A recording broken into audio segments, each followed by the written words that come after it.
దేవుని నామానికి మహిమ కలుగునుగాక. హల్లెలూయా, హల్లెలూయా, ప్రైజ్ ది లార్డ్, హల్లెలూయా. ప్రభునందు ప్రియులారా, 15వ తారీఖు నవంబర్ మాసం 2024 సంవత్సరపు 9/25 ఆదివారము, శుక్రవారము, ఆదివారం ముందు శుక్రవారం దినాన దేవుని యొక్క మాటలు వినడానికి దేవుని యొక్క దాసులుగా మిమ్మల్ని అందరినీ ప్రేమపూర్వకంగా ఆహ్వానిస్తుంటున్నాను. బాగున్నారా? మీ అందరికీ వందనాలు తెలియజేస్తూ ఉంటున్నాను. చాలా సంతోషము. రండి, ఈరోజు వర్తమానంలోకి వెళ్ళడానికి ముందు తల నుంచి కళ్ళు మూసుకొని ఒక నిమిషము వాక్య భాగంలోకి మనం వెళదాం. ప్రేమ నమ్మకం కలిగినటువంటి మా ప్రియపరలోక తండ్రి, మీ నామానికి స్తోత్రాలు.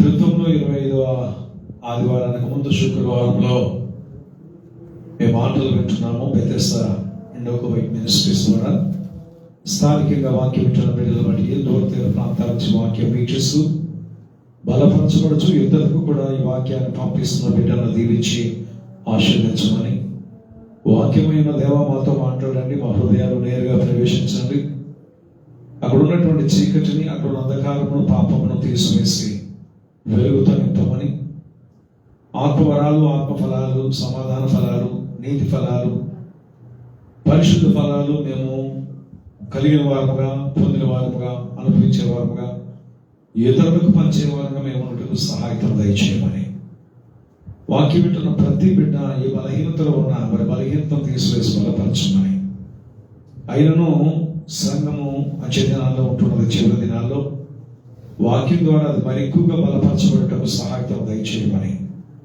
ఎత్తబడేటువంటి సంఘంగా ఉండటకు కృప చూపమని, ముడత మచ్చ కళంకము, ప్రతి డాగు అజితేంద్రియమును తీసివేసి మీ ఎదుట నిలవదగలిగినటువంటి ధైర్యము, భాగ్యము దయచేయమని యేసు నామాన్ని అడిగి విక్రమణీయంగా ప్రార్థిస్తూ వేడుకొంచున్నాం తండ్రి, ఆమేన్. ప్రభువునందు ప్రియులారా, తిరుతులో మొదటిగా 3 లేఖన భాగాలు మనం చదువుకున్నాం. ఆ 3 లేఖన భాగాలు ఏంటంటే, యోబు గ్రంథము 14వ అధ్యాయము మనం చూసినప్పుడు ప్రభువునందు ప్రియులారా, 2వ వచనం 14 మొదటి చూస్తే, స్త్రీ కలిగిన నరుడు కొద్ది దినములు గలవాడై మిక్కిలి బాధ నొందుతాడు అన్నాడు. ఎందుకు బాధ నొందుతాడు? నరుడు ఎందుకు బాధ నొందుతాడు? ఎందుకంటే ప్రతి ఒక్కరి యొక్క స్వయంకృత అపరాధం వల్ల వారు బాధలను తెచ్చుకుంటారు. దేవుడు ఎవరికి కావాలని బాధలు ఇవ్వలేదని మనము జ్ఞాపకము చేసుకోవాలి. నరులు వారంతటా వాళ్ళు కష్టనష్టములు, ఇరుకు ఇబ్బందులు, పాపం వల్ల, శాపం వల్ల, అతిక్రమం వల్ల, దేవునికి వ్యతిరేకంగా జీవించడం వల్ల వారు ఏం చేస్తారంటే కొని తెచ్చుకుంటారు. ఇలా మనకు తెలుగులో సామెత ఉంది, బొచ్చు కొవ్వి ఏమంటారు? బొచ్చు కొవ్వి చెప్పండి, తెలుసు మీ అందరికీ, మాట్లాడరా?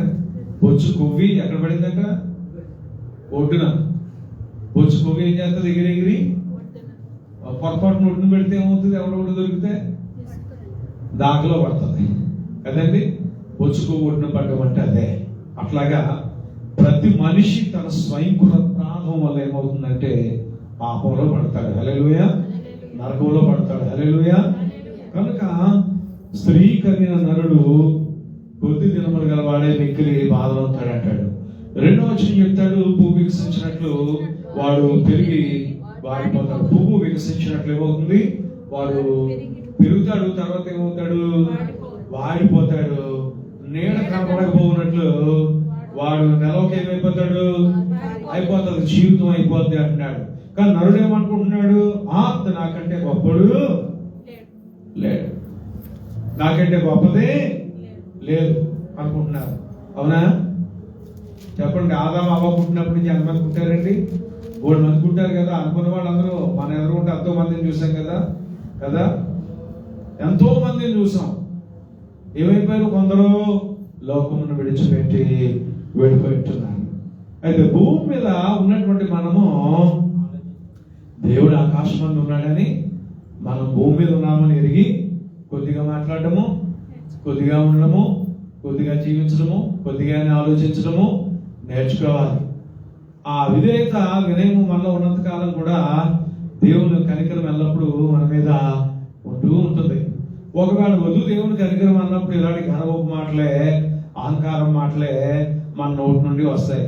అయినా ఎందుకు వస్తుందట అహంకారం? అధ్యాయం పడిపోవడానికి ముందు ఏం నడుస్తుందట? గర్వం నడుస్తుందటండి.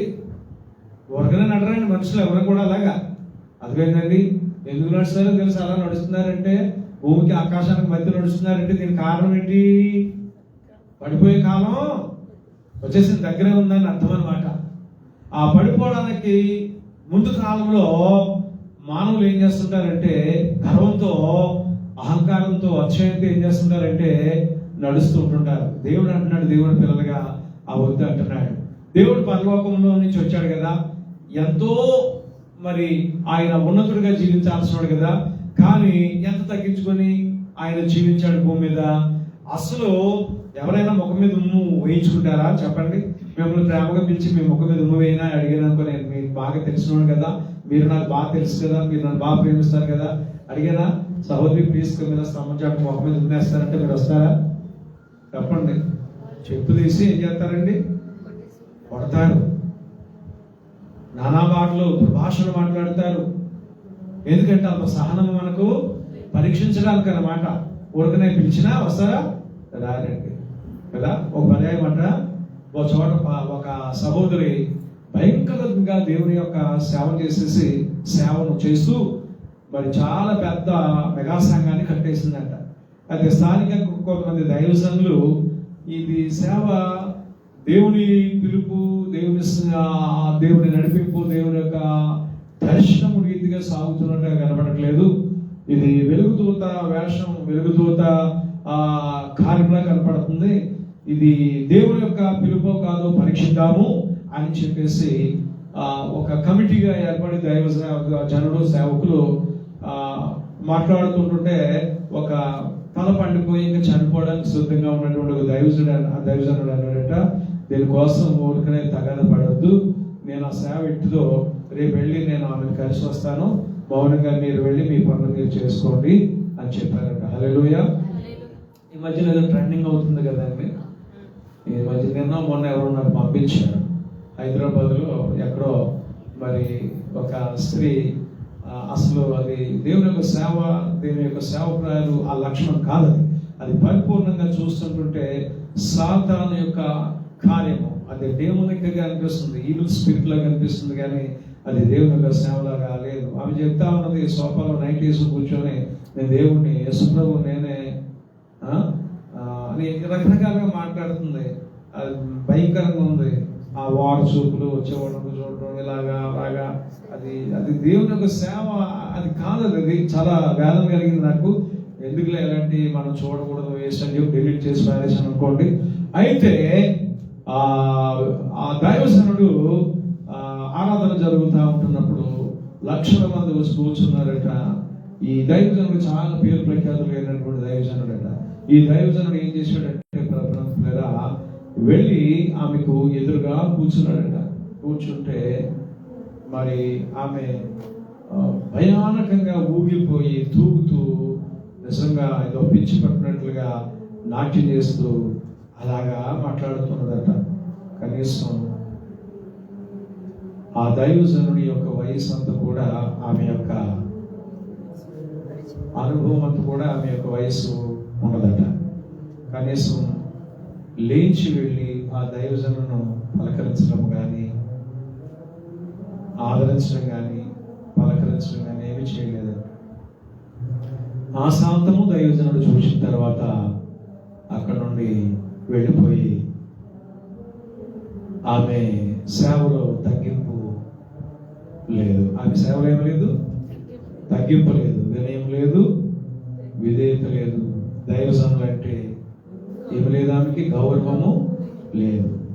ఈ భావాలన్నీ అపవాది యొక్క భావాలు. మరి ఒక గొప్ప దైవజనుడు వచ్చి నా ముందు కూర్చున్నప్పుడు నేనేం చేయాలి?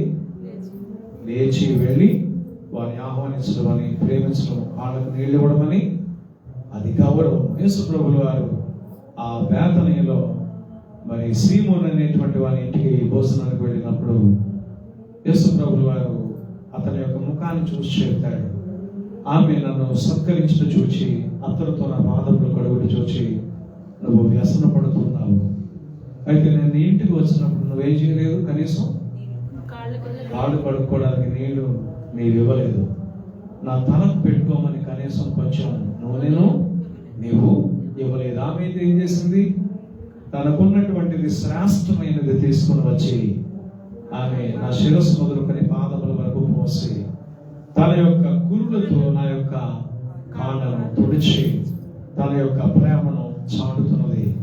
ఇదిగో నా యొక్క భూస్థాపితమునకు ఆమె ముందుగా ఈ కార్యక్రమం చేసి ఉన్నది కనుక సర్వలోకంలో ఈ యొక్క సువార్త అక్కడ ప్రకటించబడను, అక్కడల్లా ఈమె యొక్క పేరు కదా చెప్పబడుతుంది సాక్షాత్తంగా అని ప్రభువు వారు చెప్పారు. చూసారా, మరి సీమోను అనబడినటువంటి ఆ వ్యక్తి ప్రభువుని గౌరవించాడు, భోజనం గౌరవించాడు కానీ లేదు. ఆ దైవజనుడు, ఆ వృద్ధుడైనటువంటి దైవజనుడు ఆమె గురించి అలాగున చెప్పి ఉంటున్నాడు. కనుక ఈ సమయమందు దేవుని యొక్క పిల్లలుగా మనము కొద్ది కాలము భూలోకంలో ఉండి తర్వాత మళ్ళీ మనం నిత్య స్థానానికి మనం వెళ్ళిపోయేటువంటి వారంగా ఉన్నాం. ఏది నిత్య స్థానము చెప్పండి? మనము ఎక్కడ నుండి వచ్చామో అక్కడికి మళ్ళా మనము తిరిగి వెళ్ళిపోవలసిన వారంగా ఉంటున్నాం. ఎవరు కూడా ఈ శరీరంలో అంటే ఈ భూలోకంలో ఉండడానికి అవకాశము ఏమీ లేదని ఆ మాట సెలవిపడుతూ ఉన్నది. ఇంకా మనం చూస్తే 10వ 14వ అధ్యాయం యోబు, అయితే నరులు మరణమై కదలలేక పడి ఉందరు, నరులు ప్రాణం విడిచిన తర్వాత వారు ఏమైపోదురు అంటున్నాడు. చూడండి ఏంటంట, అయితే నరులు మరణమై కదలలేక పడి ఉందరు. మరణం అయిపోయిన తర్వాత నరులు ఏమవుతారు? కదలలేక పడి ఉంటారు కదండి, విసిగిపోతారు. ప్రాణం పోయిన వెంటనే వాళ్ళలో జీవం లేదు కనుక, ప్రాణం లేదు కనుక ఆ శరీరం అంతా బిగుసుకు పోద్ది కదా. ఇక మరి ఆ యొక్క మరి మన్నులో పెట్టేసిన తర్వాత ఇక ఏమాత్రం కూడా వారు బయటికి రావడం కానీ బ్రతికి ఉన్నటువంటి వారితో పాలు పంపులు పొందడం కాదా ఏమైనా ఉంటుందా? ఏమీ లేదు. వారు ఎక్కడెక్కడ ఏం దాచారో ఏమేమి ఉన్నాయో అవి కూడా వెతుక్కోవడానికి అవకాశము ఏమీ లేదు. హల్లెలూయా కదా. చనిపోయిన తర్వాత నరులకి ఏమీ ఉండదు. అయితే నరులు మరణమై కదలలేక పడి ఉందరు, నరులు ప్రాణం విడిచిన తర్వాత వారు ఏమైపోదురు? ఆలోచన చేయాలండి. నరులు ప్రాణం విడిచిన తర్వాత వారు ఏమైపోదురు? ఆలోచన చేయాలి. అయ్యో నేను చనిపోయిన తర్వాత నా ప్రాణం ఏమైపోతుంది, నా ఆత్మ ఏమైపోతుంది, నేను ఎక్కడికి వెళతాను, ఏమైపోతాను అనే ఆలోచన మనుషుల్లో ఉన్నప్పుడు మనుషులు ఎలా ఉంటారంటే దేవుని భయము కలిగే ఉంటారు. దేవుని యొక్క భయం లేనప్పుడు వారు చచ్చిన తర్వాత ఎక్కడికి వెళతారో కూడా వారికి అర్థం కాకుండా ఉన్నారు. 12వ వచనంలో అంటున్నాడు, అలాగుననే నరులు పండుకొని తిరిగి లేవరు. అంటే 11వ వచనం ఏమన్నాడు? తటాక జలములు ఎట్లు ఇంకిపోవునో, నది నీరు ఎట్లండి హరించిపోవునో, అలాగుననే నరులు పండుకొని తిరిగి లేవరు. ఆకాశం గతించిపోవు వరకు వారు మేలుకొనరు, ఎవరు వారిని నిద్ర లేప చాలరు. ఎవరైనా లేపగలుగుతారా అండి? ఏమి నిద్ర అది? ఏమి నిద్ర చెప్పండి? పడుకొని నటించే నిద్ర కాదు. ఈ నిద్ర ఏంటంటే శాశ్వత నిద్ర. ఇక ఈ శాశ్వత నిద్రలోకి ఒకసారి వెళ్ళిపోయిన తర్వాత ఎవరు కూడా అందులో నుంచి రారు. వారిని ఎవరిని కూడా బయటికి తీసుకొని రాలేరు. ఎంత ఖర్చు పెట్టండి, నువ్వెంత సంపాదించి నీ ముందెట్టి చూడు కదా కదా. అవునండి, లేదు 10,000 తెచ్చి ఐస్ బాక్స్ తెచ్చి భూమిలో పెట్టి దాకా అందులో పెట్టడమే తప్ప ఇక మీదట ఏ మాత్రం కూడా ఇక లోకంలో ఏముండదు. అలాగనే నరులు పండుకొని తిరిగి లేవరు, ఆకాశం గతించిపోయే వరకు వారు మేలుకొనరు, ఎవరు వారిని నిద్ర లేపజాలరు. 13 నీవు పాతాళములో నన్ను దాచిన ఎంత మేలు, నీ కోపం చల్లారు వరకు నన్ను హృదయం చాటున ఉంచిన ఎంత మేలు, నాకు ఇంతకాలమని నీవు నియమించిన తర్వాత నన్ను జ్ఞాపకం చేసుకోవాలని నేను ఎంతో కోరుచున్నాను. మెట్టుకు యోబు గారికి వచ్చిన కష్టాన్ని బట్టి ఈ మాట చెప్తా ఉన్నారు. కానీ వాక్యం ఏ సెలవేయబడుతుందంటే చనిపోయిన తర్వాత నరులు ఏమగుదురు. చాలా ప్రాముఖ్యమైనటువంటి మాట, గుర్తుపెట్టుకోండి. ముందు మాట్లాడదాం. ఇంకా 14వ వచనం ఏం చెప్తున్నాడు చూడండి. మరణమైన తరువాత నరులు బ్రతుకుదురా. ఏమంటున్నాడండి? మరణమైన తరువాత నరులు బ్రతుకుదురా. అలా ఉన్నట్లయితే ధనవంతులు చచ్చిపోయిన ప్రతిసారి కొంత డబ్బించి మళ్ళీ బతికి, చచ్చిపోయిన ప్రతిసారి కొంత డబ్బించి మళ్ళీ బతికి, చచ్చిపోయిన ప్రతిసారి కొంత డబ్బించి మళ్ళీ బతికి ఏం చేస్తుంటుంటారు? రెన్యువల్ చేసుకుంటూ ఉంటుంటారు. ఏ విధంగా డ్రైవింగ్ లైసెన్స్, ఏ విధంగా ఈ రెసిడెన్స్ మనం రెన్యువల్ చేసుకుంటున్నామో, అంటే పేదవాళ్ళకి ఇంకా ఆప్షన్ లేదు. కానీ డబ్బున్న వాళ్ళు ఏం చేస్తారు? చనిపోయేటప్పుడు మనం అక్కమాట అయినా డబ్బు వేసుకుంటున్నాం కదా, కొంత ఒప్పందం చేసుకుని అక్కమ్మ వేసుకుంటున్నాం కదండి. ఆ చనిపోయే టైం దగ్గర పడుతుందని ఒక టైం నోటీస్ వస్తుంది అనుకోండి, ఒకవేళ ఆ అవకాశం ఉందనుకోండి, మీకు చనిపోయే టైం దగ్గర అయింది, మీరు తప్పనిసరిగా మీ లైఫ్ రెన్యువల్ చేసుకోవాలి, న్యూ లైఫ్ అంటే అప్పుడు ఏం చేస్తారండి? చెప్పండి. డబ్బులు పోగేసుకుంటారు. డబ్బున్న వాళ్ళు అయితే తప్పనిసరిగా ఇంకేం వాళ్ళకి ఏం అక్కర్లేదు, బ్యాంకులో నుంచి ఫోన్ పే కానీ గూగుల్ పే కానీ రకరకాలుగా చేసేసి లైఫ్ రెన్యువల్ చేసుకుంటా ఉంటుంటారు. హల్లెలూయా. అవునా? దేవుని వాక్యం ఏం చెప్తుంది? మరణమైన తర్వాత నరులు బ్రతుకుదురా. అలా ఉండిన యెడల నాకు విడుదల కలుగు వరకు నా యుద్ధ దినములన్నీ నేను కనిపెట్టుదును. అవును, నిజమే. ఒకవేళ బతుకు ఎంత బాగోపోకపోయినా, ఒకవేళ తిరిగి బతికే మళ్ళీ అవకాశం ఉన్నట్లయితే నేను తట్టుకొని ఉన్నాను. కానీ అది లేదే కదండి, అది లేదే అంటున్నాడు. హల్లెలూయా. నా యుద్ధ దినములన్నీ నేను కనిపెట్టుకుని ఉందును. సరే అండి. చూడండి ప్రభునందుకులేదా, అంటే ఈ లేఖన భాగాలన్నీ మనకి ఏం తెలియజేస్తున్నాయంటే, మన కొరకు 22వ వచనం దగ్గర అండి, తమ మట్టుకు తామే శరీరం నందు నొప్పి నొందుదురు, తమ మట్టుకు తామే ప్రాణము నందు దుఃఖపడదు. ఎవరు చెప్పండి? ఇది నీతిమంతుల కొరకే కాదు కానీ అనీతిమంతుల కొరకు కూడా దేవుడు సెలవిస్తున్నాడు. అంటే ఇక్కడ ఈ రోజు మనం లేఖనము ధ్యానిస్తున్నటువంటి మనము మరణమైన తరువాత పరిస్థితి ఏంటి అని తెలియజేయబడతాం. తిరిగి మళ్ళీ యోహాను సువార్తకు మనం వద్దాం. యోహాను సువార్తలో మనము 19 నుంచి 29 వరకు మనం చదువుకుని ఉన్నాం, చూసి ఉంటున్నాం. హల్లెలూయా కదండి. మరి కాబట్టి యేసు వారికి ఇట్లు ప్రత్యుత్తరం ఇచ్చాడు, తండ్రి చేయడు కుమారుడు చూచును, అదే కానీ తనంతట తాను ఏది చేయలేదు. ఆయన వేటిని చేయను వాటిని కుమారుడు అలాగే చేయను. తండ్రి కుమారుని ప్రేమించును, తాను చేయ వాటిని ఆయనకు అగపరుచున్నాడని మీతో నిశ్చయంగా చెప్తున్నాను. మరియు మీరు ఆశ్చర్యపడినట్లు వీటికంటే గొప్ప కార్యములను ఆయనకు అగపరచును. సరే, ప్రాముఖ్యంగా 21, తండ్రి మృతులను ఎలాగ లేపి బ్రతికించునో అలాగే కుమారుడు తనకి ఇష్టం వచ్చిన వారిని మళ్ళా బ్రతికించును. మొదటి లేఖనం ఏమి నేర్పింది మనకి? తిరిగి చనిపోయిన తర్వాత నరులు బ్రతుకుదా. ఆ మాట దగ్గర ఆగండి. రెండో మాట ఏం సెలవిచ్చాడు? కుమారునికి ఏమున్నది? అధికారం ఉన్నది. దేనికి? చనిపోయిన వారిని తిరిగి బ్రతికించడం. శరీరధారిగా ఉన్నప్పుడు బ్రతికించాడా లేదా? బ్రతికించాడు కదండి, కదా. మనిషికి ఎన్ని రకాల మరణాలు వస్తాయి? 2 రకాల మరణాలు. ఒకటి ఎక్కడ వస్తుంది?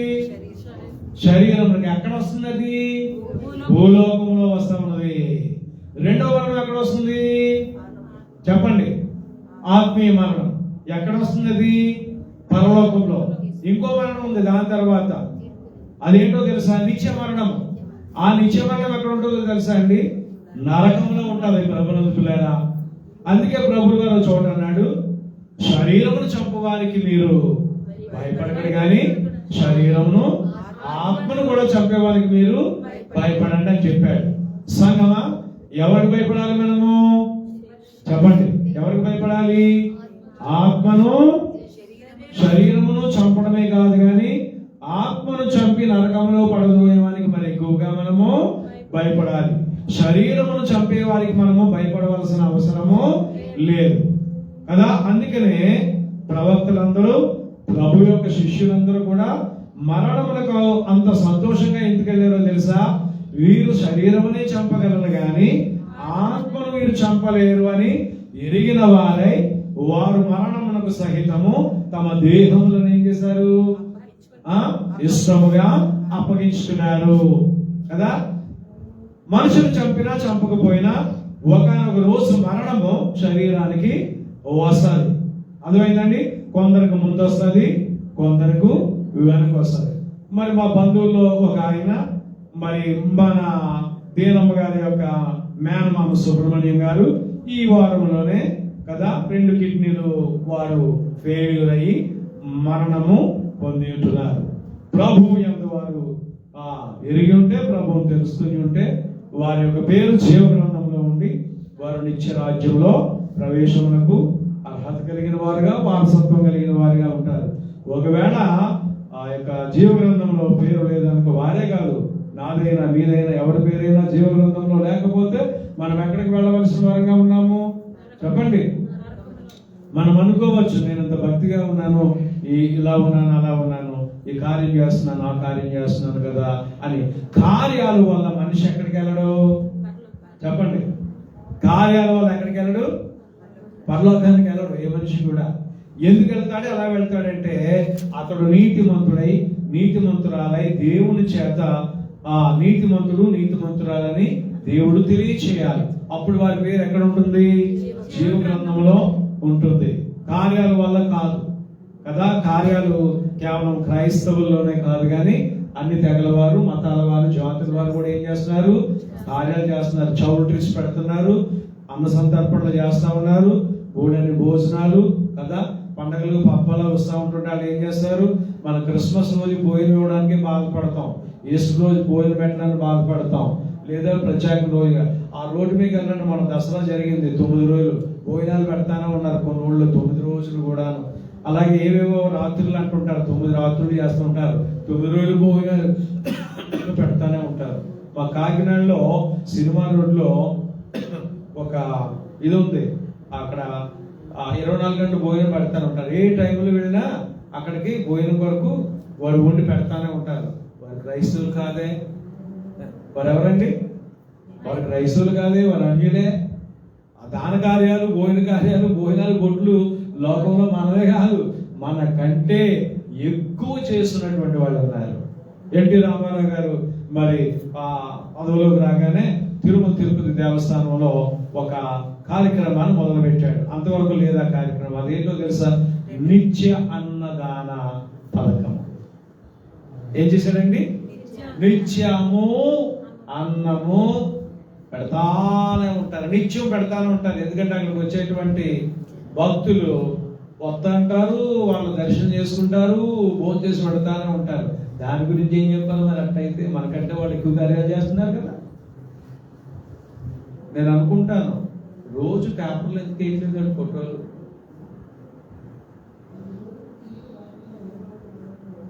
ఇంకా అక్కడ నేను ఆ మధ్యన వెళ్ళినప్పుడు రోడ్ల మీద ఉన్నాయి, తిరుపతి వెళ్ళినప్పుడు, తిరుమల వెళ్ళినప్పుడు చూశాను. నేను నిత్యాన్నదాన పథకానికి రాజపోషకులు ఉంటారంట కొందరు. అర్థమైందండి? వారి యొక్క వితరణకైతే లెక్కే ఉండదండి. కొన్ని కోట్లు ఇస్తుంటుంటారు. ఎందుకంటే వాళ్ళు కోట్లు సంపాదిస్తున్నారు బయట. కొన్ని కోట్ల వాళ్ళ పేరు మీద భోజనం ఎవడో కూడా తింటుండాలి, మాకు పుణ్యం కావాలి, మాకు దేవుడి కాపుదలు కావాలి. వాళ్ళు ఎక్కడన్నా టొక్కేయించుకుంటున్నారా? వాళ్ళు ఎక్కడైనా చెప్పుకుంటున్నారా? మనకంటే గొప్పవాళ్ళే వాళ్ళు, మనకంటే గొప్పవాళ్ళే. కానీ కిక్కురు మన మాట రావట్లేదు ఎక్కడెక్కడ బయట లోకంలో. మర్యాద, దేవుని పిల్లలుగా మరింత మర్యాద కలిగి మనం జీవించాలి. క్రమశిక్షణ క్రైస్తవులకు చాలా అవసరం. అసలు క్రైస్తవులు అంటేనే క్రమశిక్షణ కలిగిన వారు. మరి ఆ క్రమశిక్షణ దాటిపోయి బతుకుతూ ఉంటుంటే ఎలాగా? గద్దించకూడదా? పాపం గురించి చెప్పకూడదా? నువ్వు పాపంలో ఉన్నావని చెప్పకూడదా? చెప్పండి, చెప్పకూడదా? చెప్పకపోతే ఇంక సంఘం ఏంటి? ప్రార్థన లేని సంఘం, పాప ఖండన లేని సంఘం ఉంటుందా భూమి మీద? అసలు అది అసలు ఉంటుందా? దాని పునాదులే కూలిపోతాయి. ఎందుకంటే సంఘానికి ఆ రెండే ప్రాముఖ్యమైనటువంటి సత్యము నీతే కదా స్తంభాలు. మరి సత్యము నీతి లేకపోతే, పరిశుద్ధత పవిత్రత లేకపోతే ఇక సంఘమే ఉంటుంది. అది పాపుల గుంపు కూడు సమాజంలో నేను దేవుడు ఏమన్నాడు? వార్చజాలను అంటున్నాడు. పాపులు గుంపు కూడు సమాజం అంటే ఆయనకు అవసరం లేదు. అర్థమైందండి? పాపులు గుంపు కూడేటువంటి సమాజం ఏమి ఆయనకు అవసరం లేదు. లోకమంతా ఒక సమాజం ఆయన చేసిన సంఘమే. అయితే దేవుడు అంటున్నాడు తన రక్తదారుల చేత కొని కడగబడినటువంటి ప్రత్యేకితులుగా ఉండాలని దేవుడు కోరుతున్నాడు. సరే వాక్యంలోకి వెళ్దాం. ముందు మాట ఏం నేర్చుకున్నాం మనం? నరులు చనిపోయి బ్రతుకుదురా, లేదంటే అక్కడికి వెళ్తారు. రెండో మాట ఏంటి? దేవునికి అధికారం ఉంది ప్రభువైన క్రీస్తుకి మృతులు లేపుతాడు. మరి హెబ్రీయులకు రాసిన పత్రిక 10వ అధ్యాయము 32 నుంచి 39 వరకు మనం చదువుకున్నాం. అక్కడ ఏముంది? ప్రాముఖ్యంగా మొదటి నుంచి చదువుదాం. అయితే మీరు వెలిగింపబడిన మీద శ్రమలతో, ఆ శ్రమలతో కూడిన గొప్ప పోరాటం సహించిన పూర్వపు దినాలను మీరు జ్ఞాపకం తెచ్చుకోండి. ఒక విధంగా చూస్తే మీ నిందలను బాధలను అనుభవించడం చేత 10 మందిలో ఆరడి పడేది. మరో విధంగా చూస్తే వాటిని అనుభవించిన వాటితో పాలువారైతే ఎలాగనగా మీరు ఖైదులో ఉన్న వారిని కరుగడించి మీకు మరి శ్రేష్టమైనది స్థిరమైనదినైనా స్వాస్థ్యమునని ఎరిగి మీ ఆస్తిని కోల్పోవటకు సంతోషంగా చూశారండి. అబ్రహాము, ఇస్సాకు, యాకోబులు మూడంత ధనవంతులటండి. ఎవరండి? అబ్రహాం గారు, ఇస్సాకు, యాకోబులు ఎవరండి? మూడంత ధనవంతులు. మీకు తెలుసా ప్రభునందు పిల్లరా, ఈ రోజుల్లో బిల్ గేట్స్ ధనవంతులు అంటున్నారు, కానీ ఆ రోజుల్లోనే ఆయన కంటే కొన్ని 100 రెట్లు బలవంతుడు ధనవంతుడు ఎవరో తెలుసా అండి? అబ్రహాం గారండి. అదేంటండి? మరి ఫోర్బ్స్ అనేటువంటి మరి సంస్థ ఉంది విదేశాల్లో. మరి అది లెక్కగట్టలేదు ఇంకాను. ఎవరి ఆస్తి? అబ్రహాం గారి ఆస్తి కానీ, ఇస్సాకు గారిది కానీ, యాకోబు గారిది కానీ, యోబు గారిది కానీ అలా లెక్కించినట్లయితే భూమి మీద ఎవరు ఆస్తులు చాలు. బిల్ గేట్స్ కావచ్చు, లక్ష్మీ మెట్లు కావచ్చు, ముఖేష్ అంబానీ కావచ్చు, అదానీ కావచ్చు, బోర్డు మంది ఉన్నారు, ఇంకా బోర్డు మంది ఉన్నారు. వాళ్ళు ఎవరి ఆస్తులు కూడా లెక్కలోకి రానే రావు. అయితే వారి భూమి మీద బ్రతికినప్పుడంట ఈ గుడ్డలతో చుట్టినటువంటి గుడారాలనే కానీ వారి కొరకు ఏం కట్టించుకోలేదు తెలుసా అండి? విలువ కలిగినటువంటి రాళ్లతో, బంగారంతో, వెండితోనూ నివాస మందిరాలు వారు ఏర్పాటు చేసుకోలేదట. పునాదులు గల పట్టణం కొరకు వాళ్ళు ఏం చేశారట? ఎదురు చూశారట. ఏం చేశారండి? పునాదులు గల పట్టణం. ఏంటది పునాదులు గల పట్టణము? పరలోక రాజ్యం. ఏంటండి? పరలోక రాజ్యం అక్కడ ఉంది. అక్కడ మనకు నివాసం ఉండాలి. ఇక్కడ కాదు, ఇదంతా క్షయమైపోద్ది. పేతురు భక్తుడు చెప్తున్నాడు కదా, పంచభూతములు మిగిలి వేయడంతో లయమైపోతాయని చెప్పి ఉంటున్నాడు కనుక భూమి మీద అంతా ఖరీదైన కట్టడమైనా సరే ఏమైపోతుంది? లయమైపోద్ది. భూమి మీద కట్టిన ప్రతి కట్టడానికి ఎంత ఆయుష్ ఇస్తారు ఇంజనీర్లు? 100 years, 150 years, 200 years, అంతేనండి. లేదా కాలగర్భంలో పడిపోయే విధంగా ఉంటాయి తప్ప అందులో ఉన్నటువంటి జీవం అంతా వెళ్ళిపోద్ది. అది కాలానికి అతీతం కాదు. కాలానికి అనుగుణంగా ఏమైపోద్ది? అందులో జీవం అంతా సిమెంట్లోది, రాళ్ళలో అంతా కూడా పోయి అవి ఎందుకు పని చేయకుండా వెళ్ళిపోతాయి. కనుక భూమి మీద ఆ యొక్క పెద్ద పెద్ద కట్టడాలు ఎంత ఖరీదైనా అవి ఉండవు. అయితే డబ్బు ఉన్నటువంటి అబ్రహాం గారు, ఇస్సాకు గారు, యాకోబు గారు ఏం చేసుకోలేదంటే వాళ్ళ కొరకు పెద్ద పెద్ద నివాస భవంతులను వారు ఏం చేయలేదు, ఏర్పాటు చేసుకోలేదు. గుడారంలోనే ఉండి దూరం నుండి ఆ పరలోక పట్టణాన్ని చూసి వందనం చేశారట. ఏమని వందనం చేసి ఉంటారంటారు? ఏమని వందనం చేసి ఉంటారు? మోషే గారు అన్నారు నేను వెళ్ళనా అన్నాడు. ఎవరితోనూ? దేవుడితో. దేన్ని చూడడానికి? కనాను చూడడానికి. అదే అన్నమాట. దేన్ని చూడడానికి? ఆశ ఉంటుందా లేదా? 40 ఏళ్ళు మామూలు చెప్పలు పడలేదు. ఎవరితోనూ? సంఘంతో.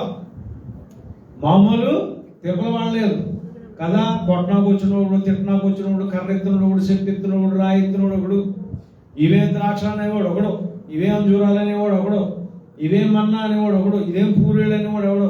నువ్వేమో ఏం దొరుకుతాయన్నో కణాలను, ఏంటి అడవులెట్టో, ఎడారులెట్టో, ఇదేంటి అని మామూలుగా సరిగలేదు కదా. ఎన్నెన్నో ఊపులు, ఎన్నెన్నో తాపులు, ఎన్నెన్నో మాటలండి. అయినప్పటికీ పాపం 40 ఏళ్ళు అలాగే ముసలాయన భరింత వెళ్ళాడు. శ్రమలాఖరికి అర్థమైందా? కొన్ని ఎన్ని శ్రమలు పడిన వ్యక్తిని కొన్ని పంపుతాడేమో అని ఎదురు చూస్తూ ఉంటుంటే అలాగోలా కొండ చూపిస్తున్నాను, నువ్వు నా కొండ ఎక్కువ అన్నాడు. ఎందుకో అనుకున్నాడు మోషే గారు. అక్కడి నుంచే చూడుగా నువ్వు అక్కడి నుంచి వెళ్ళొద్దని. ఎలా ఉంటుంది చెప్పండి, మీకు అర్థమయ్యేదే చెప్తాను. ఎంతో కష్టపడి బిర్యానీ చేశారు పాస్టర్ గారు, పెద్ద వంట చేశారు. పాస్టర్ గారు చెప్తారమ్మా, ఈ 3 రోజులు నువ్వు ఉపవాసం ఉండు, బిర్యానీ అంతా మాకే పెట్టినప్పుడు మొఖం మీద గుర్తు కొద్దాలనుకుంటున్నాను కదా. సరిపడదే బాబా, మనం ఏమీ లేకపోతే ముద్దన్నా తింటే అదో సంతోషం. కానీ తినకుండా నూరు గట్టి హెడేట్ 3 రోజులు ఉపవాసం ఉన్న మాట్లాడేంటి అనుకోండి.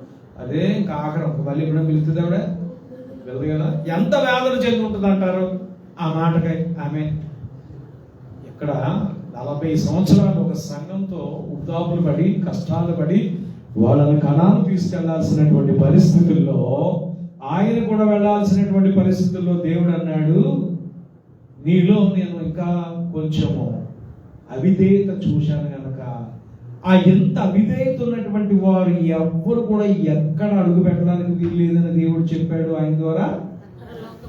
చెప్పండి, మనమేమనుకుంటున్నాం, ఎంత కష్టపడిన వాడికి ఇవ్వచ్చు కదా అని. ఆయనైనా మీరైనా నేనైనా దేవుడు అంటాడు, నీలో ఎంత లోపం ఉన్న గట్టి నో ఎక్స్క్యూజ్. మనం అనుకోవచ్చు, నేను ఎంత చేశాను కదా దేవుడు క్షమించడు. ఎందుకు క్షమించడు? పాలు నీవే డబ్బు నీదే కొన్నా, ఒక తల వెంట్రుక అందులో పడింది, ఏమైపోయింది? పాడైపోయింది కదా. నీ విశ్వాస జీవితం, పవిత్ర జీవితం దేవుడికి ఎలా కనపడాలంటే అర్థంలా కనపడాలని చూస్తున్నాడు. అందులో ఏమి ఉండకూడదు, ఏ డిఫెక్ట్ కనపడకూడదు అని ప్రభు కోరుతున్నాడు. ఎందుకంటే ఆయన రక్తమును నీ కొరకు చిందించాడు. ఆ రక్తములు అంత శుద్ధత ఉన్నది కనుక, అంత పవిత్రత ఉన్నది కనుక, నువ్వు నా రక్తము చేత కడగబడిన తరువాత నీలోకి మలినం ఎలా వచ్చింది?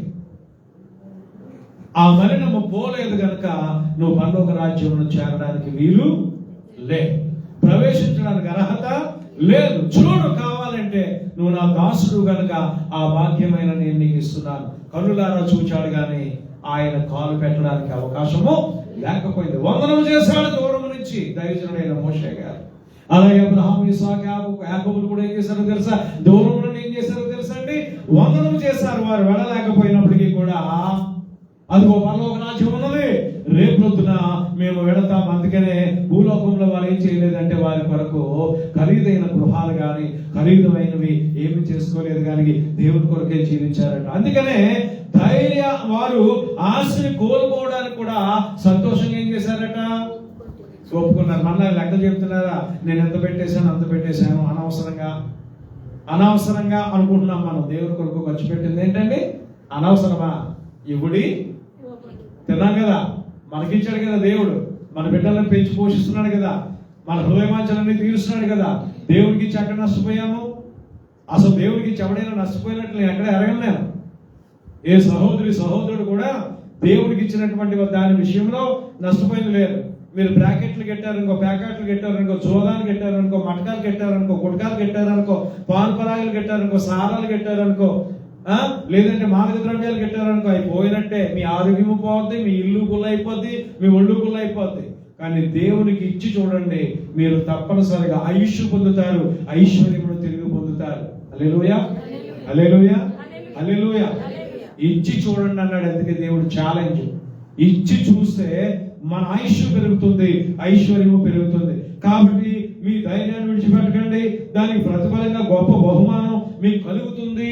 ధైర్యాన్ని విడిచిపెట్టకూడదు. దేవుడి పిల్లలుగా మనం ఎలాంటి పరిస్థితి అయినా సరే ధైర్యం కోల్పోకూడదు. దానికి ప్రతిఫలంగా మనకి గొప్ప బహుమానం దేవుడు ఇస్తాడట. మీరు దేవుని చిత్తాన్ని నెరవేర్చిన వారే వాగ్దానం పొందు నిమిత్తము మీకేం అవసరమైనది? ఓర్పు అవసరమైనదా? ఓర్పులో నుంచి బయటకు వచ్చేసి మాట్లాడాలా మనము? చెప్పండి. ఓర్పు అవసరమైనది, ఓర్పు అవసరమైనది. ఓర్పు లేకపోతే దైవాశీస్సులు మనము పొందుకోలేము, దైవరాజ్యమును పొందుకోలేము. దేవుని పిల్లలుగా మనము, అవునండి, జీవ గ్రంథంలో మనము లిఖింపబడలేము. ఓర్పు చాలా అవసరము. చాలా కష్టాలు రావచ్చు, కుటుంబంలో ఎన్నో కష్టాలు వస్తాయి. కుటుంబాన్ని విడిచిపెడతారు ఎవరైనాను? కుటుంబాన్ని విడిచిపెట్టి హత్తుకొని ఉంటాం. భార్యను భర్త, భర్తను భార్య, పిల్లల తల్లిదండ్రుల పిల్లల్ని. అలాగనే క్రీస్తు రక్తం చేత కొని కడగబడినటువంటి మనము క్రీస్తు సంఘంతో కూడా ఎలా ఉండాలి? మనము హత్తుకొని ఉండాలి, అతుకబడి ఉండాలి, ఓర్పు కలిగి ఉండాలి, ఓర్పు కలిగి ఉండాలి. రక్తం కారణంతగా మనం ఏమీ హింసించబడట్లేదు కదా, ప్రాణం పోయినంతగా హింసించబడట్లేదు కదా. కొంచెం అన్నం పెడుతున్నామేమో సంఘానికి, కష్టపడిన దాంట్లో చిన్నది ఏమైనా మనం సంఘం యొక్క అభివృద్ధి కొరకు, సంఘం నిలబడటం కొరకు మనం ఏమైనా ద్రవ్య రూపాలు సహాయం చేస్తున్నామేమో.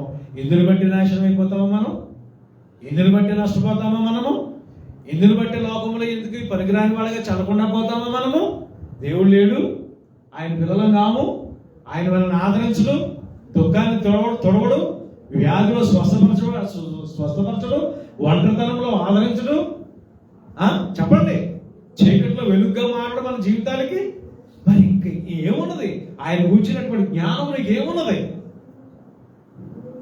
ఆయన కూర్చున్న జ్ఞానం మొదట నువ్వు నేర్చుకో. ఆయన ఏమై ఉన్నాడు నీకు నువ్వు ఆయనకి ఏమై ఉన్నావు అనేది చాలా ప్రాముఖ్యమైనది. ఇక కాలం కొంచెం కాలం ఉన్నది, ఇక కాలం కొంచెంగా ఉన్నది. వచ్చున్నవాడు ఆలస్యం చేయక వచ్చేవాడు ఏంటట? ఇక కాలము కొంచెంగా ఉన్నది, వచ్చుచున్నవాడు అలాగట ఆలస్యం చేయక వచ్చును. నా ఎదుట నీతివంతుడైన వాడు విశ్వాసపరంగా జీవించడు కానీ అతడు వెలుగు తీసిన అతడు యందు ఆత్మకి ఏముండదట? సంతోషం ఉండదట. నీతిమంతుడు ఎలా బ్రతుకుతాడు? విశ్వాసం మూలంగా జీవించాలి. దేన్నో హేతు చేసుకొని, ఆధారం చేసుకొని బతకూడదు. ఇవాళ నీ ఉద్యోగం ఉండొచ్చు, రేపు ఊడిపోవచ్చు. నీ పరిస్థితి ఏంటి? దగ్గొట్టు మేకలా ఎక్కడ ఉండిపోతానని అనుకోకూడదు. ఈరోజు వ్యాపారం నీకు బాగుండొచ్చు, రేపు జరగకపోవచ్చు. ఈరోజు మంచి ఆరోగ్యంగా నువ్వు ఉండొచ్చు, రేపు నీలో ఆరోగ్యం ఉండకపోవచ్చు. ఈరోజు నువ్వు అందంగా పెట్టుబడిలాడుతూ ఉండొచ్చు బలంగా, రేపు ఉండకపోవచ్చు. ఎంతో మందిని అలా చూసాం. ఆ తర్వాత ముసలుడు అయిపోలేదా, వృద్ధులైపోలేదా? చెప్పండి. మనం అలాగే ఉండిపోతామని చెప్పడానికి ఏదైనా ఆధారం ఉందా? ఆస్కారం ఉందా? లేదు కదా. అందుకనే బలం ఉండగానే, శక్తి ఉండగానే, జ్ఞానం ఉండగానే, అమ్మ ఉండగానే, శౌర్యం ఉండగానే, కర్మ ఉండగానే, ధనం ఉండగానే దేవుని యొక్క గృహంలో చేరిన మారిపోవాలి మనం. హల్లెలూయా. ఎలా ఉండాలి? దేవుని యొక్క గృహంలో చేరిపోయిన వారంగా ఉండాలి. ఇంకా దేవుని గృహానికి వెలుగులు ఉన్నటువంటి వారిగా అవిశ్వాసులుగా బతకూడదు మనం. నీతిమంతులు విశ్వాస మూలముగా జీవిస్తారు. నీతి ఏదనగా దేవుని చిత్తమును మన జీవితంలో నెరవేర్చుటే. ఏంటి ప్రభువా నీ చిత్తం? అలాగనే జీవిస్తాను. మానవ పద్ధతులు, దైవోపదేశములని నేను బతకను కానీ పరిశుద్ధ గ్రంథం ఏదో చెప్తుందో దాని ప్రకారంగానే నేను జీవిస్తాననే తీర్మానం మనకు రావాలి. బైబిల్ బాగా చదివితే అసలు నువ్వు ఎక్కడ మాట్లాడవు, ఎవరితోనూ మాట్లాడవు, ఏమీ మాట్లాడవు. బైబిల్తోనే నువ్వు ఉంటావు, బైబిలే నీతో మాట్లాడుతుంటది. నీతి యథార్థత నీలో పనిచేస్తూ ఉండి బైబిల్ని ఆధారం చేసుకొని, పరిశుద్ధ గ్రంథాన్ని ఆధారం చేసుకొని నువ్వు బ్రతకడం ప్రారంభిస్తూ ఉంటుంటావు. నువ్వు బైబిల్ చదవనప్పుడే ఎవరిని ఆధారం చేసుకొని బ్రతుకుతావంటే లోకాన్ని, చెడు స్నేహాల్ని, చెడు మనుషుల్ని ఆధారం చేసుకొని నువ్వు బ్రతుకుతావు. అందుకని ఎప్పుడు పోరుతా ఉంటాను నేను. బైబిల్ చదవండి, బైబిల్ చదవండి, బైబిల్ చదవండి, బైబిల్ చదవండి అని. బైబిల్ చదివారనుకో చదివితే అప్పుడు తప్పులు రావు. బైబిల్ ఫ్రీక్వెంట్ గా మీరు చదువుతున్నారనుకో బైబిల్ ఏముందో మీకు తెలుస్తుంది. బైబిల్లో ఏం రాయించాడో తెలుస్తుంది. బైబిల్ ఎవరి కొరకు రాయించాడో తెలుస్తుంది. బైబిల్లో దేవుడు ఏమై ఉన్నాడో తెలుస్తుంది. బైబిల్లో ఇదివరకు మనకంటే ముందున్న విశ్వాసుల జీవితాల్లో జరిగినటువంటి పోరాటాల్లోంచి ఏ విధంగా వారు బయటకు వచ్చారో తెలుస్తుంది. పోరాటాలను ఏ విధంగా జయించారో తెలుస్తుంది. ఏ విధంగా నీతిమంతులు అయ్యారో తెలుస్తుంది. ఏ విధంగా పరిశుద్ధపరచబడ్డారో తెలుస్తుంది. ఏ విధంగా విశ్వాస వీరులు అయ్యారో తెలుస్తుంది. ఏ విధంగా దేవుని యొక్క కృపకు పాత్రలు అయ్యారో తెలుస్తుంది. ఎందుకంటే పరిశుద్ధ గ్రంథాన్ని వారు బాగుగా ధ్యానించారు కనుక. మరి మనం ఏం చేస్తున్నాము? ధ్యానిస్తున్నామా? ధ్యానించాలి. పరిశుద్ధ గ్రంథాన్ని బాగా ధ్యానించాలి, బాగా ధ్యానించాలి, బాగా ధ్యానించాలి. ఎంత బాగా ధ్యానించాలంటే మీకు ఒక చెరుకు మొక్కించామనుకోండి, ఏం చేస్తారు? చెప్పండి, ఎలా పిప్పి చేస్తాం? అందులో రసం బాగా వచ్చేసిందనే ఆ నిర్ణయం లేదంటే ఆ నిశ్చయత వచ్చే వరకు కూడా మనం ఏం చేయమండి? దాన్ని ఊయం కదండి. చెప్పండి, ఉయ్యం కదా, వస్తామా ముక్కల కింద కలిసి పారేస్తామండి ఇలాగా కదండి. ఎవడో పళ్ళు లేనోడు చేస్తాడు అలాగా, చిన్నపిల్లలు, పళ్ళు ఊడిపోయిన వృద్ధులు. కానీ ప్రభునందులో సగటు పళ్ళు ఉన్న వాళ్ళందరూ ఆ బ్యూరా ఎవరు ఈట్ షుగర్ కేన్ వెళ్తున్నావు బాగా నవ్వలేవా? ఓకే, బాగా తిన్నారా? బాగా నవ్వలేం కదా. ఎంతవరకు అంటే అది తెల్లగా వచ్చేసే వరకు కూడా కదండి. మా చిన్నప్పుడు అనకాపల్లి 19 అని ఉండేదండి, అనకాపల్లి నుంచి తెచ్చేవాడు. అబ్బాయి ఎంత బాగా ఉండేదో తెలుసండి. ఇలాగా చర్మం ఇలాగా చక్కగా వచ్చేసేది, ఎంతలా ఉండేదండి. ఇప్పుడు లేవండి. నేను ఇక్కడ ఈ దేశంలో మనం చెరుకులు చూస్తే ఏం చెరుకులు రా బాబు అలా ఉన్నాయి అనిపిస్తుంది. చెరుకుల్లాగా ఉండవు, వేళ్ళులాగా ఉంటాయి అవి. ఇందులో ఏముంటుంది రసం అనిపిస్తుంది అండి. అర్థమైందండి ప్రభునందు పిల్లరా? అంటే చెప్తున్నానండి, వాక్యమును మనము ఏ విధంగా జీవించుకోవాలంటే అందులో ఉన్న రసాన్ని మనం ఏం చేయాలంటే తాగాలి. హల్లెలూయా. ముందుకు వెళ్తున్నాం. ఇక కాలము బహు కొంచెంగా ఉన్నది, వచ్చుచున్న వాడు ఆలస్యం చేయవచ్చును. నా ఎదురు నీతిమంతుడైన వాడు విశ్వాసముగా జీవించను గాని అతడు వెనుకకు తీసని ఎడల అతని యందున ఆత్మకు సంతోషం ఉండదు. చూసారండి, వారు విశ్వాస జీవితం నుంచి వేరైపోయిన తర్వాత వెలిగించబడి పాపము కొరకు, పాపం చేయడం కొరకే కదా మనుషులందరూ కూడా వెనక్కి వెళ్ళిపోయేది. ఎందుకు వెళ్ళిపోతారు మనుషులు వెనక్కి? పాపం చేయడానికి శ్రద్ధ. ఎందుకంటే ముందుకు వెళ్తా ఉంటుంటే పరిశుద్ధంగా జీవించడానికి, పవిత్రంగా జీవించడానికి ఆటంకాలు ఉన్నాయి కనుక, దేవుని వాక్యం కొడతా ఉంది కనుక, దేవుని వాక్యం హెచ్చరిస్తా ఉంది కనుక, దేవుని వాక్యం ప్రశ్నిస్తూ ఉంది కనుక, ఇప్పుడు పాపాన్ని హేతు చేసుకొని పరిశుద్ధతను విడిచిపెట్టి, ప్రభు సన్నిధిని విడిచిపెట్టి, పరిశుద్ధుల గుంపును విడిచిపెట్టి, సహవాసాన్ని విడిచిపెట్టి ఎందుకు వెనక్కిపోయేటువంటి పరిస్థితి అంటే పాపములో ఉన్న తీవ్రతనం. ఆ పాపం ఎలాంటిది ప్రభునందుకులారా? చివరికి వీళ్ళని ఏం చేస్తుందంటే ఆ పాపము చంపివేస్తా ఉన్నది. హల్లెలూయా. నరక పాలు చేస్తా ఉన్నది. హల్లెలూయా. వారి యొక్క ఎముకలే చివరికి కనపడతాయట. హల్లెలూయా. వారి మాంసము, జీవము, ప్రాణము, ఆత్మ ఏమైపోతుంది? అవునండి, సాతాను చేత పీల్చి పిప్పి చేయబడతా ఉన్నది. 39:11 హిబ్రీ. అయితే మనం నశించుటకు వెనుక తీవారం కావు గాని ఆత్మను రక్షించుకున్నటకు విశ్వాసము కలిగిన వారమై ఉన్నాము. హల్లెలూయా. ఏంటండి చెప్పండి?